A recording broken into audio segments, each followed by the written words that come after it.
কবি সুভাষের বাংলা সুভাষ বসুর বাংলা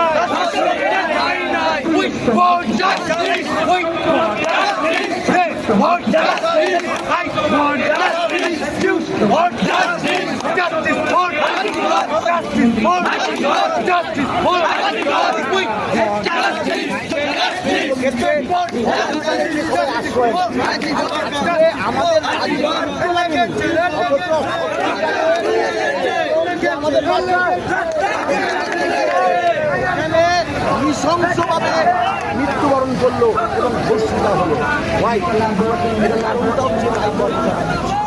মমতা ব্যানার্জি শিক্ষা দপ্তর ছেলে, দপ্তর ছেলে, স্বাস্থ্য দপ্তর ছেলে, যেতে হবে, সেই জন্যই তাল বাহানা চলছে।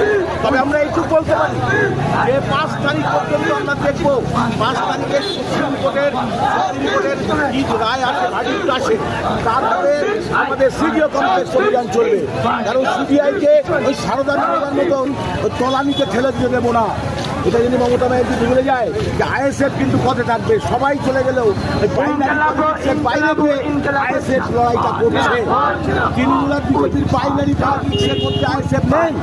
আইএসএফ নারী জাতির সম্মান দিতে জানে এবং নারী জাতির প্রতি অত্যাচার হলে এবং এই স্বাস্থ্য দপ্তরের সিস্টেমটা যে একদম কি বলবো আপনার রাষ্ট্রের দ্বারাও মৃত্যুবরণ করেছে অভয়া, রাষ্ট্রের দ্বারা পরিকল্পিত মার্ডার,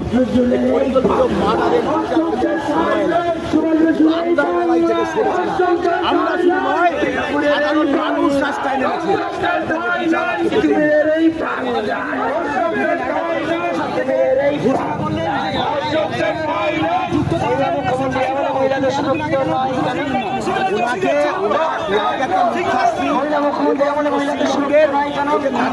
পুরস্কার দিল না, মহানায়কের পুরস্কার দিল।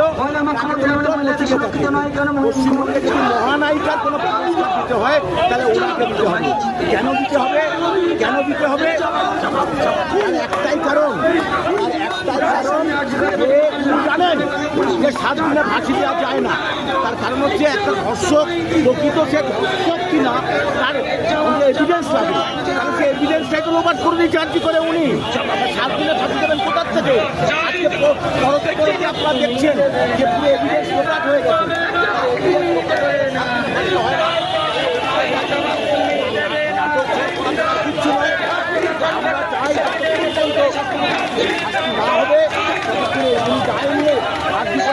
পদত্যাগ করুন, ওনার পদে থাকার কোনো অধিকার নেই, কোনো অধিকার নেই।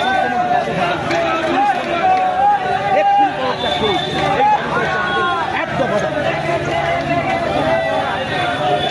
রাস্তায় আছে, আমরা 10 দিন রাস্তায় বাংলায় সর্বোচ্চ আইসের রাস্তায়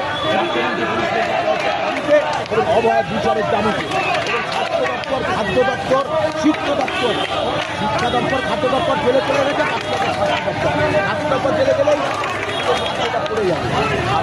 দাদা দিদির নাটক ছাড়ো, প্রকৃত দোষীর বিচার করো। দাদা দিদির নাটক ছাড়ো, প্রকৃত দোষীর বিচার করো। যতক্ষণ বিচার না হবে ততক্ষণ আইএসএফ থাকবে।